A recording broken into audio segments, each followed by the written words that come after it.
Hello, welcome back for another Shoutcast. Today we have a game played on Desert Mine. It's one of Thunder's latest maps.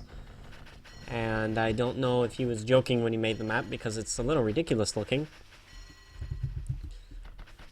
But nevertheless, we thought we'd give it a go because all the respected map makers, we give their maps a chance. And Thunder is, of course, probably one of the most busy map makers out there, making them like crazy. Anyway, I said it's a little ridiculous just in that, I don't know, I kind of like the idea. You can see these locations here. It's played left versus right. And you can see the locations have very tiny entrances. Very tiny entrances. But the locations are a bit difficult to push out of. So, even though the map... I don't know. I've only played one game on this map, and that's this one here, so it wasn't a campy game. I'll just say that. I'll say it right now. It wasn't a campy game. It was very aggressive with lots of action going on. So anyway, I thought I'd share it. Anyway, this game was played a while ago, so I'll just go ahead and introduce the players. I don't remember the location numbers, so forgive me. But on the top, we have the mapmaker himself, Thunder. Below him is myself. We have the Dark Lord. And Sado is on our team. Our opponent's team, we have Siem, Weekend, Tiank, and MrFu.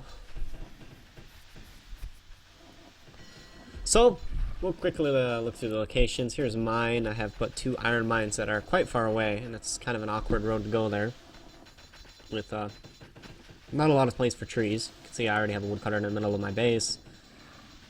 Gold is nicely in close, so we'll see what I can make of it. The Dark Lord has a very large location with plenty of space for trees up here. Not a lot of trees to begin with, and I already feel like he might have some wood problems, as he has this guy on cut only for some reason. It wouldn't hurt to go ahead and have him plant a little bit, and maybe he just really forgot to put him back on planting duty. But it wouldn't hurt to plant a few trees here and then cut them away later on. We have Sado. His location is pretty small, and a nice woodcutter right in the middle of his base. That couldn't be more inside your base if you wanted it to be. But, well, he is getting some planting done.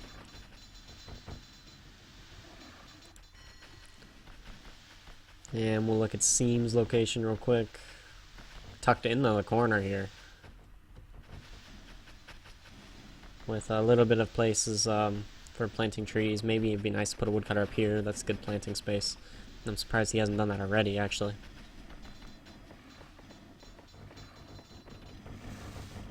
Also notice that every player begins with a vagabond. Okay, and Weekend's location. Actually, it's not too bad. Nice central stone. Well, relatively central stone, maybe. I don't know. Maybe not. Forget I said that. I don't know. You're building a lot of roads in the coal mine area. It's one of the areas where you build the most roads. That and in your farms, I think. So it is nice to have the stonemasons next to your coal or your farmland. So I do like this, the way he put these stonemasons up. Good space for some trees down there, and then additional woodcutters to the top. Has quite a few farms early on, and getting his iron up at a decent time. Tiank has a stable and swine farm already with, well, already is a bad way to put it, because we're already 30 minutes in. But anyway, a little low on the, little slow on the iron. Not as slow as me though, because yeah, I don't even have it going yet. I was very far behind on the iron in this game. I have 6 farms. Almost 7, but it's more than I need. As you can see, I don't even have a stable. Probably would have been better to go for a stable instead of a 3rd swine farm at this point, but...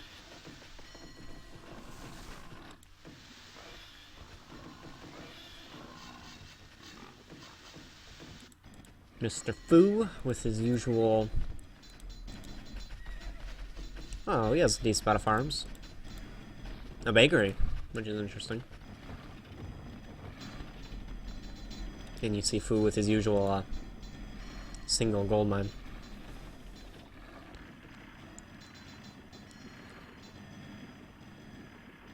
And interesting, double iron. Does he always play this way? I'm not sure. Actually, I've seen him do this before, so maybe that's his normal strategy, going double ironsmithers and then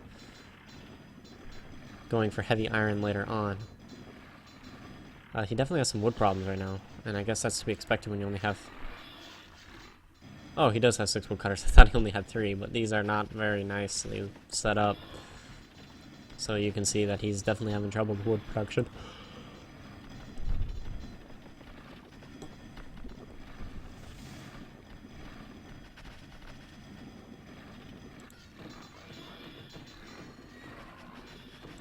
Sado also plenty of farms. 8 farms already. And his weapon production is going as well. Just got his weaponsmithy up. Well, decent game so far from Sado.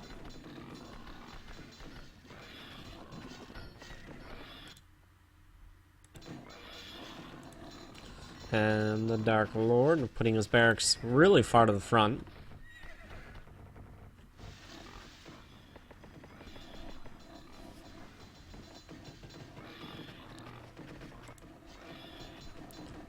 And a very logical placement of the barracks for me. You can see I ran out of room. It's quite far away from everything. That's what happens when you don't plan on a small location like this.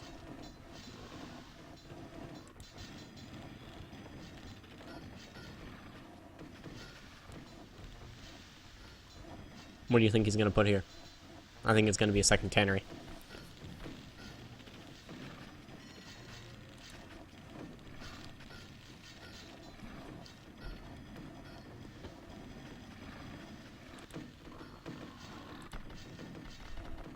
Weekend has quite a few farms too. 8 farms. And yep, a second tannery. Always nice to have double tanneries. It helps a lot, actually.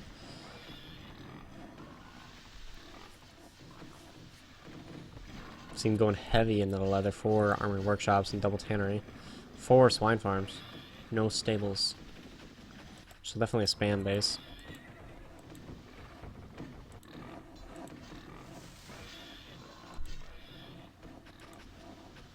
You can see the 2 iron mines create some interesting strategies. We have myself going for pike, Dark Lord normal build, sword, bow, and knight. Lots of pikes from weekend.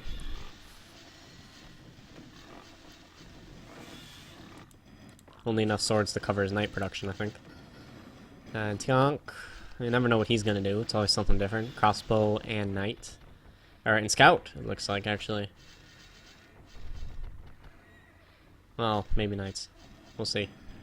Way more horses than he can make knights for right now. Fu, his usual axe fighter, knight, and bow strategy, or crossbow strategy, and some bows to go along with him. A little bit of everything, really.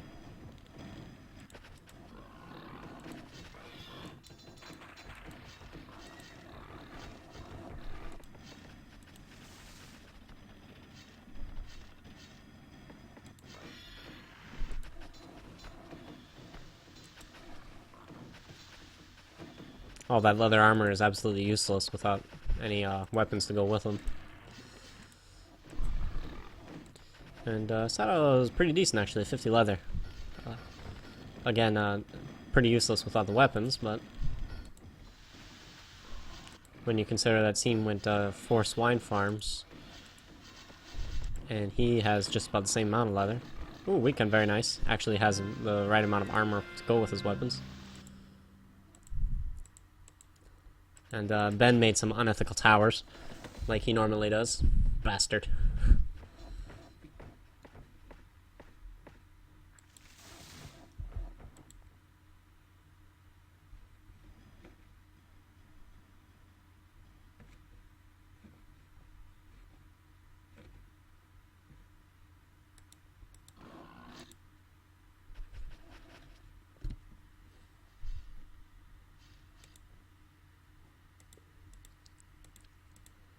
Looks like the Revolution's army.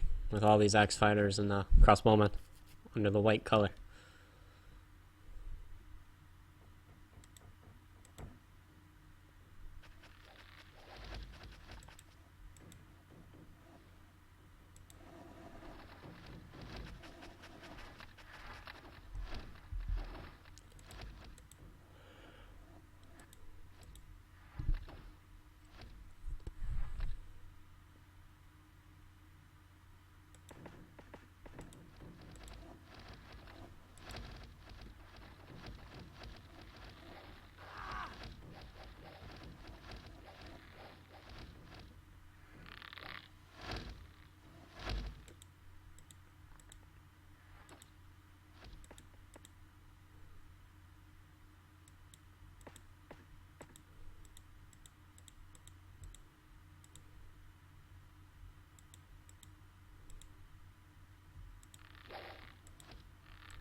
Yeah, you see Sado still has a lot of armor. So do I. And Siem as well, everyone having lots of extra leather. Weekend doing a pretty decent job at keeping his barracks empty, with the exception of those pikemen. Still lots of horses from Tiank left. Horses with no riders.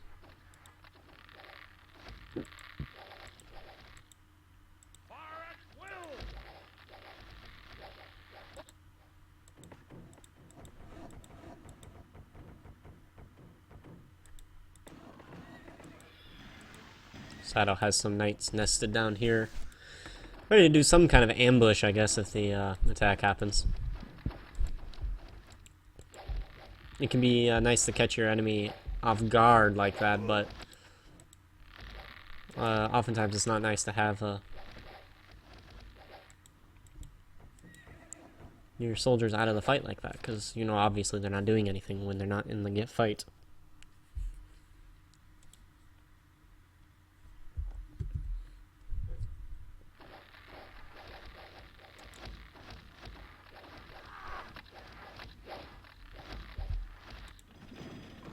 You see lots of building and stuff going on as people just let their armies sit and continue to hoard. This is when the post-peacetime economy really comes into play, when you have games like this where everyone sits around and waits for the first fight. The little advantage you can gain from additional soldiers can make the difference. See Thunder with 9 farms, myself with but 7. 8 for Sado. Oh, that was Dark Lord with 7. I have, oh, I also have 7. Okay, never mind.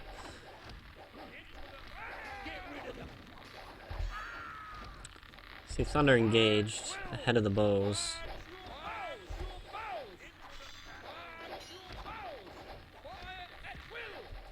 You never want to put your melee too far ahead of your bowmen where they're not being supported by your bows. Always try to fight in a way where you have more your ranged fighting than your enemy has. Oh, I got my soldiers caught in a really bad way.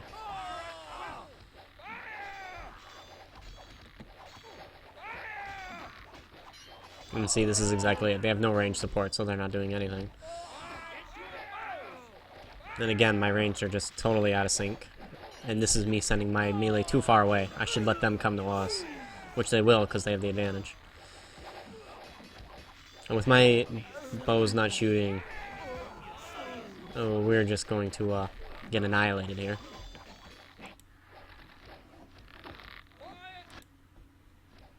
And Sado comes from the other way. Really quite by surprise. And it's going to be hard to catch everything. Catches the armies on both sides. I don't know if Siem split correctly here. You can see our armies on top just getting completely annihilated. Tower's getting some nice kills probably, but Sado and Dark Lord doing a nice job here. These knights will get quite a few good kills, I think. Oh no, there are a couple of lances here I haven't caught. Oh, but Sado's knights here. Oh, snap.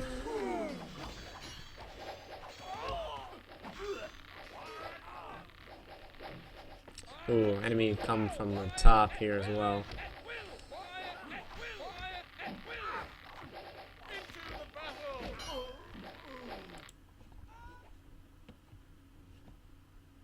Meanwhile, Thunder and I hole up in this little area here. We're going to try our best to defend this point.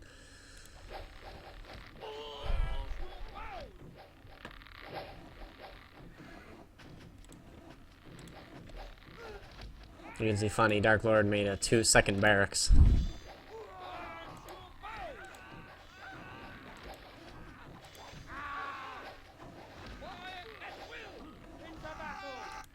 He's planning on deleting it and having 40 militia pop up out of nowhere.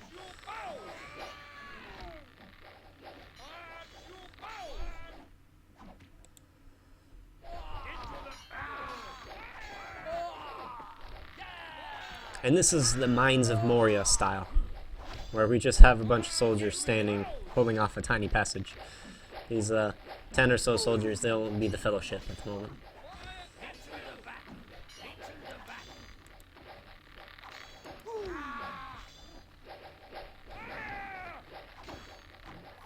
And now you can see it, Dark Lord deleted his barracks.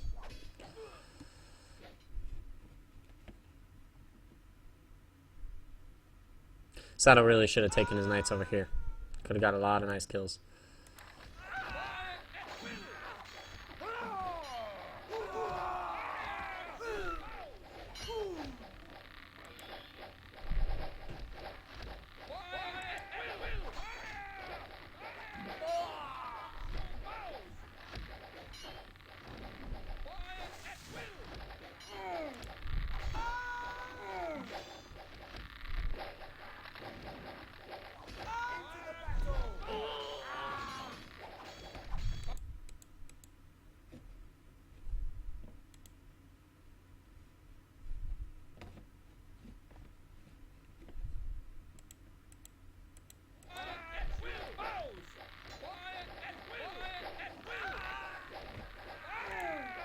And miraculously, we held them off.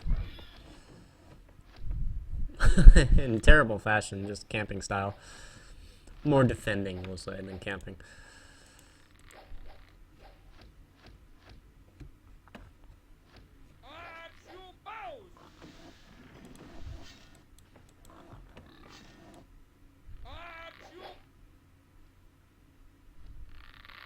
But Dark Lord and Sado are about to be caught out in a really bad way here.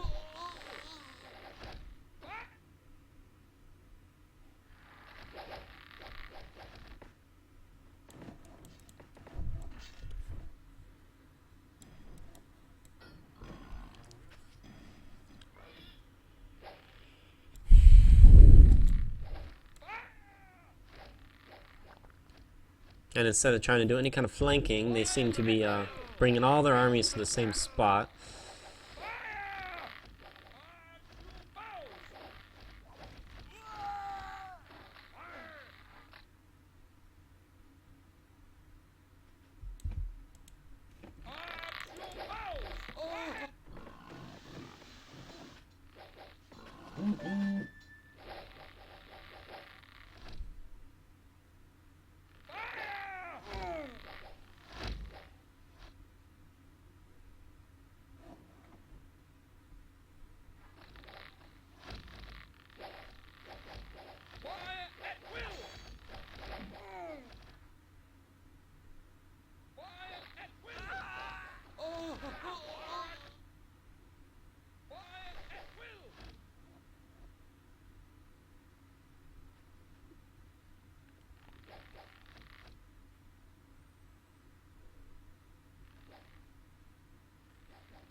Sado still has lots of weapons and soldiers to be trained.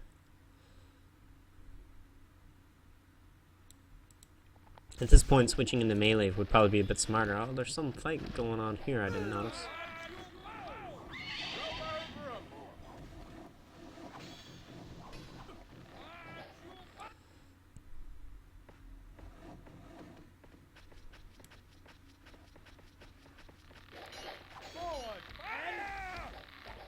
Scouts are so weak.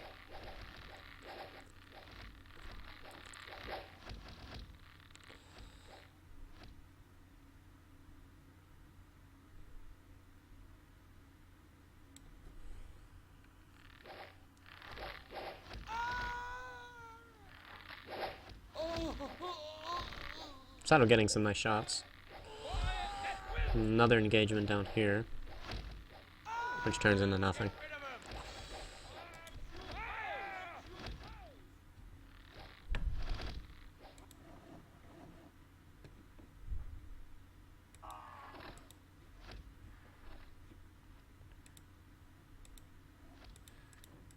And Siem does a storm on Sado's base. Two recruits hungry, which is a shame. Dark Lord and Sado frantically charge down the assist.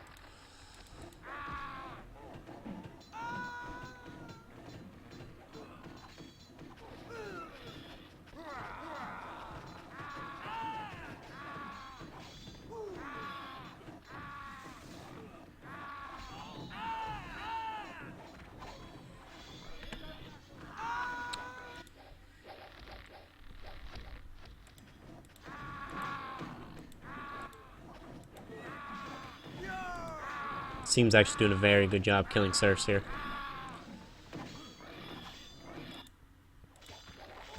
And here is another example of going way too far ahead of the melee, or the ranged. Just a waste of all these melee soldiers here.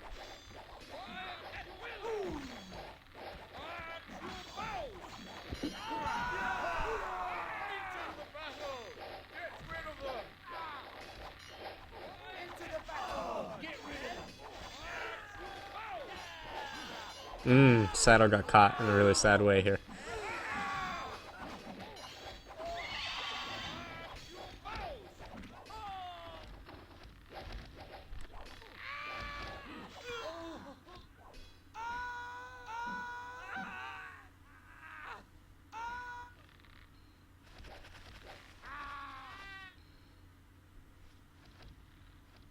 And again, Dark Lord gets attacked.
And their armies are nicely surrounded.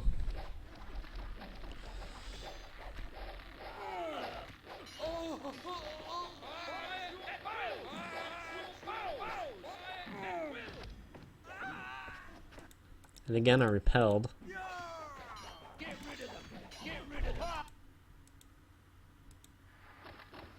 But only barely.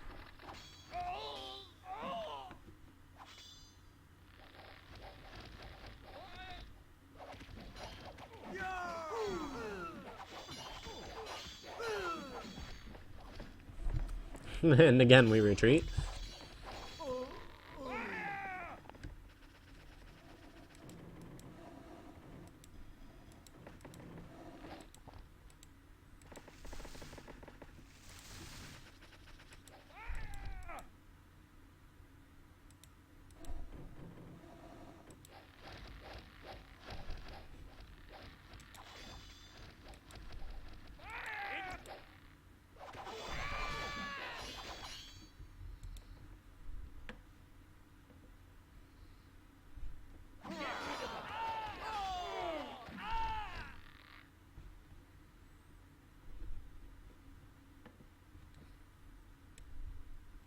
And at this point, the game is, armies are relatively even. They have a lot more axe fighters than we do.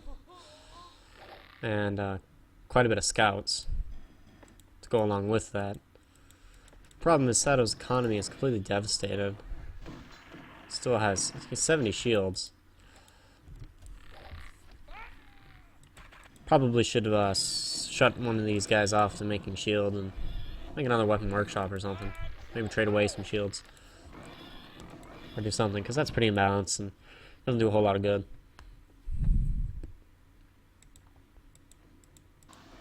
But it is hard to adjust your economy when you're so far down in serfs.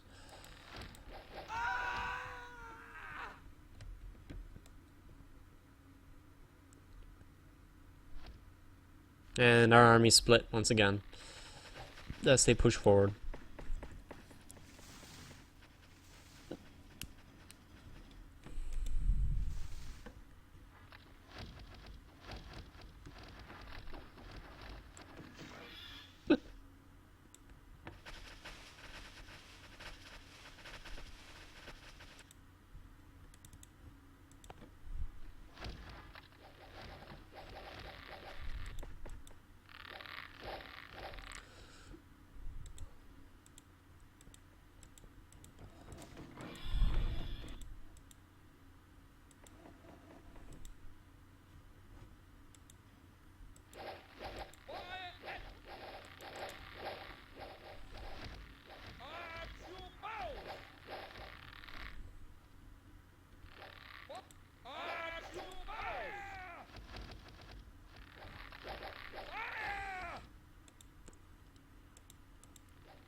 Alright, and we see a final push here.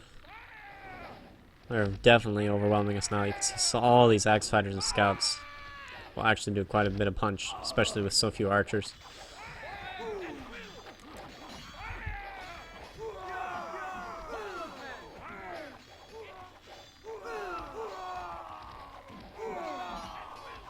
So many scouts, they're everywhere.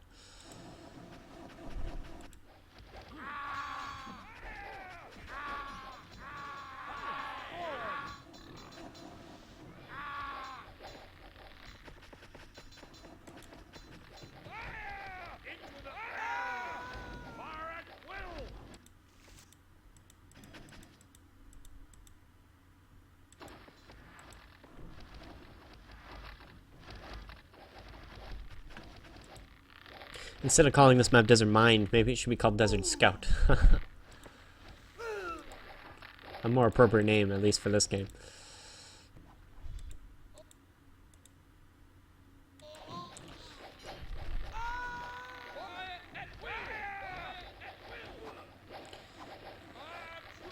And with this final push on the Dark Lord's base, which is probably not going to be repelled,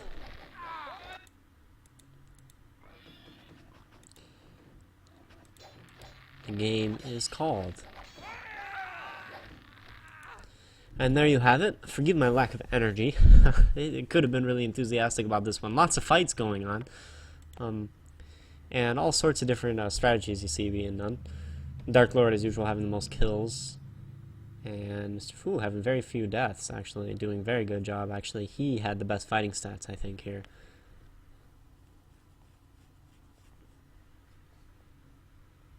And you can see Siem and Thunder having pretty bad stats, but Siem did a lot of charging on towers, for example.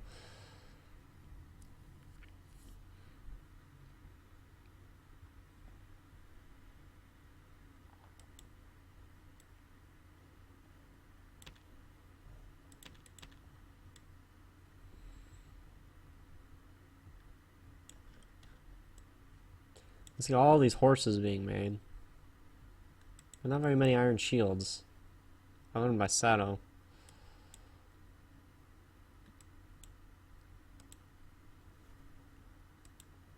So you can see there was a